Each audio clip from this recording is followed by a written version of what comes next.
Bonjour à tous. D'abord, je voudrais vous remercier chaleureusement pour votre invitation à intervenir à l'occasion de ces premières rencontres de la finance verte et solidaire. Alors, je m'appelle Valérie Ayé, je suis députée européenne et coprésidente de la délégation L'Europe Ensemble, qui est la délégation des députés européens engagés aux côtés du président de la République pour transformer l'Europe. Nous défendons ici, au Parlement européen, la voix de celles et ceux qui pensent que l'Europe est la solution à nos problèmes, le moyen de traverser les crises et de défendre notre souveraineté dans un monde instable. Ces dernières années, l'Europe s'est montrée au rendez-vous de notre histoire. Que ce soit face au Covid, à la guerre en Ukraine ou ses conséquences sur les prix de l'énergie, l'Europe a répondu présente à chaque fois pour protéger nos concitoyens, pour vous protéger. Il en va de même dans la lutte contre le réchauffement climatique. Dès 2019, nous avons exigé que la Commission européenne d'Ursula von der Leyen fasse de la lutte contre le dérèglement climatique le fil rouge de son mandat. Le pacte vert pour l'Europe est alors adopté avec un cap clair, faire de l'Europe un continent neutre en carbone à l'horizon 2050. Et cet objectif, il est extrêmement ambitieux et il a fait de l'Europe une référence pour le reste du monde. Depuis lors, nous avons décliné ce pacte vert en 75 législations environnementales.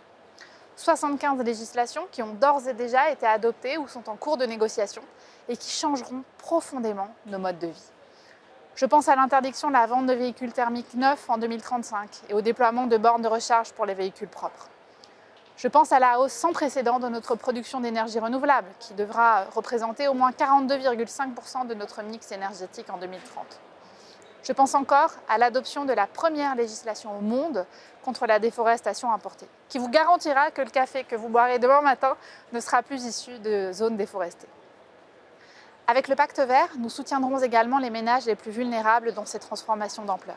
C'est une priorité sur laquelle nous n'avons jamais transigé et qui nous a amené à voter la création d'un fonds social pour le climat, doté de 86 milliards d'euros, ou encore d'un fonds pour une transition juste qui accompagne les territoires les plus en difficulté dans la transition verte. En France, par exemple, le Nord-Pas-de-Calais ou les Bouches-du-Rhône bénéficieront de ces fonds.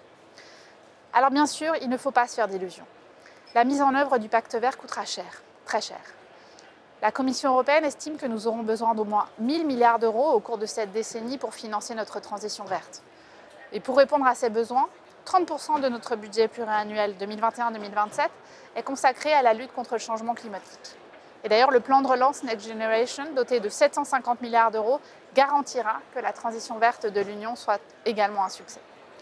Ce plan de relance est un engagement inédit dans notre histoire qui témoigne de l'implication de l'Union européenne dans la transition verte. Et en parallèle, les financements privés doivent être pleinement mobilisés vers le développement de projets verts. C'est tout le sens de la réforme de la taxonomie verte que nous avons adoptée en 2020 pour fournir aux entreprises et aux investisseurs une grammaire commune permettant de distinguer les activités durables de celles qui ne le sont pas. Très récemment, nous avons également adopté la première norme au monde établissant des obligations vertes. C'est une avancée majeure pour renforcer l'attractivité de ces produits financiers sur un continent qui est déjà le premier émetteur d'obligations vertes au monde. Avec ce pacte vert, l'Europe accomplit des progrès remarquables dans la lutte contre le dérèglement climatique et nous guidons aujourd'hui le reste du monde sur la voie de la neutralité carbone. Mais beaucoup reste à faire encore pour modifier structurellement le fonctionnement de nos sociétés vers des pratiques plus responsables et pour s'assurer que jusqu'en 2050, nous maintenions effectivement notre cap. Rien n'est gagné. Et nous le constatons déjà au Parlement européen, où droite et extrême droite freinent toutes nos grandes propositions environnementales. À cet égard, les élections européennes de juin 2024 devront être et seront un moment de clarification en la matière. Nous n'avons pas le droit à l'erreur. Pour garantir à nos enfants un avenir désirable, la transition verte doit être un succès. Je vous remercie beaucoup pour votre attention et je vous souhaite une très belle journée.